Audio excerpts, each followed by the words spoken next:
Bonsoir Alex Taylor. Bonsoir. Vous êtes journaliste spécialiste des questions européennes et du Royaume-Uni que vous connaissez bien puisque vous êtes né là-bas, mais que vous êtes également français. On reviendra là-dessus, bien sûr, pendant cette interview. Vous allez nous éclairer sur ce tournant historique qui se prépare ce soir au Royaume-Uni. Dans un peu plus de 3 heures maintenant, le Parlement britannique va voter pour ou contre l'accord concernant le Brexit. Beaucoup d'inconnus, mais une certitude tout de même. Le Brexit négocié par Theresa May n'a quasiment aucune chance d'être voté ce soir. Parce que Theresa May a déjà un gouvernement minoritaire et une centaine de ses propres députés qui ne sont pas contents avec ce deal, qui ont déjà dit « nous, on ne vote pas avec vos deals ». Toute l'opposition vote contre, donc c'est quasiment impossible, à moins que d'ici 3 heures, il y ait une espèce d'illumination générale et que les députés changent d'avis de ce qu'ils disent depuis 2 ans et demi. Non, mais il n'y a pratiquement aucune chance que ce deal soit voté. Mais c'est quand même un accord qui a été laborieusement préparé, négocié avec l'Union européenne depuis 2 ans.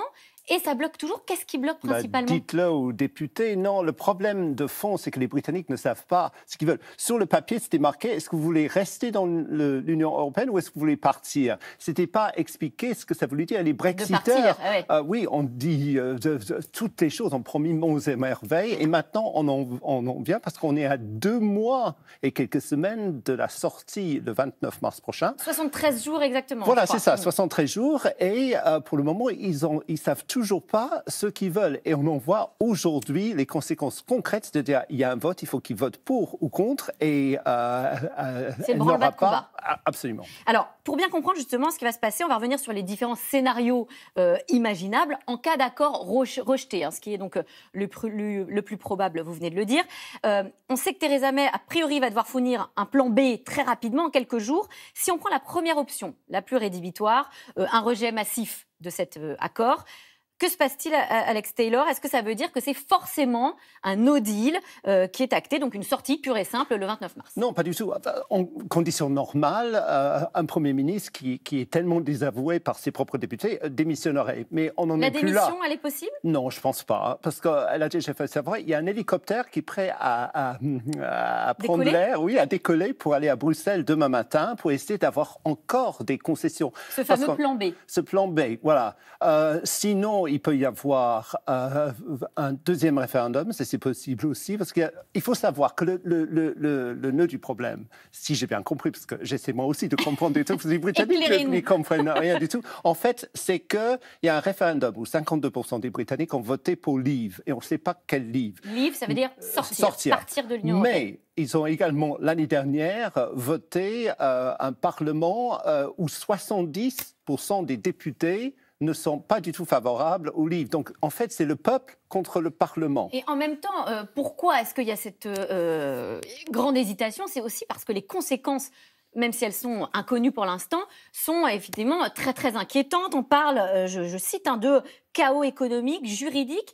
Concrètement, qu'est-ce qu'il se passerait dans 73 jours s'il y avait une sortie pure et simple de l'Union européenne? C'est-à-dire que les avions qui volent entre nos différents pays ont des accords qui dépendent de l'Union européenne. Donc pour le moment, il se peut, à moins qu'on fasse quelque chose très rapidement, que les avions ne puissent plus décoller.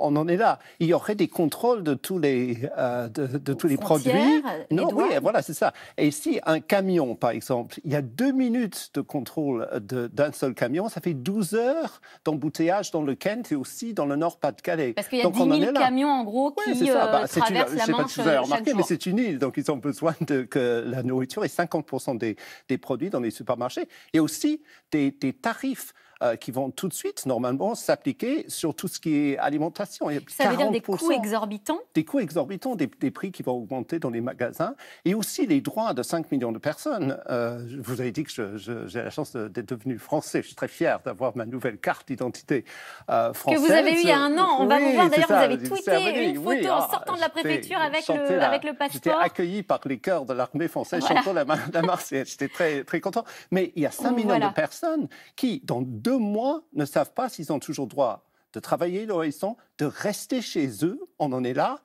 d'avoir des droits à la santé, parce que leurs droits dépendent de l'accord qu'on a négocié avec Bruxelles. Donc si ça passe pas ce soir, eux non plus, dans 2 mois, ils ne savent rien du tout sur le maintien de leurs droits. Absolument. Alors justement, on va écouter le témoignage de 2 Français qui ont décidé d'aller vivre au Royaume-Uni, 2 expatriés qui travaillent là-bas et qui se demandent un petit peu ce qu'ils vont devenir.